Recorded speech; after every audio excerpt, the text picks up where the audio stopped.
ظاہر والے گناہ جلدی چھوٹ جاتے، باطن والے گناہ دیر سے چھوٹتے ہیں۔ ظاہر والے گناہوں کا پتہ چلتا ہے، باطن والے گناہوں کا بعض دفعہ پتہ بھی نہیں چلتا۔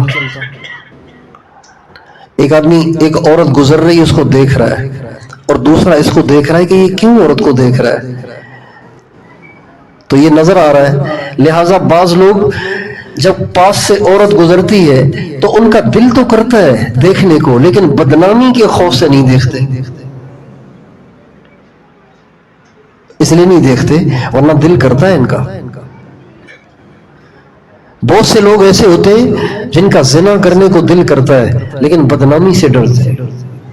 بہت سے لوگ ایسے ہیں کہ جن کا فلم دیکھنے کو دل کرتا ہے لیکن ان کو تنہائی ملتی نہیں کہ جس میں بیٹھ کے فلم دیکھیں، ہر جگہ لوگ ہوتے ہیں لہذا وہ نہیں دیکھتے۔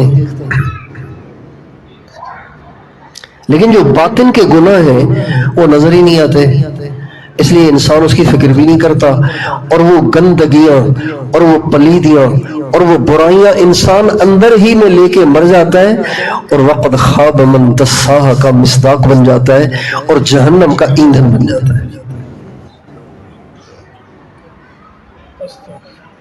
اس کو باطن کے گناہ کہتے ہیں۔ اللہ تعالیٰ قرآن پاک میں فرماتے ہیں وَذَرُوا ظَاهِرَ الْإِثْمِ وَبَاطِنَهُ، چھوڑ دو ظاہری گناہوں کو بھی اور باطنی گناہوں کو بھی، دونوں کو چھوڑ دو۔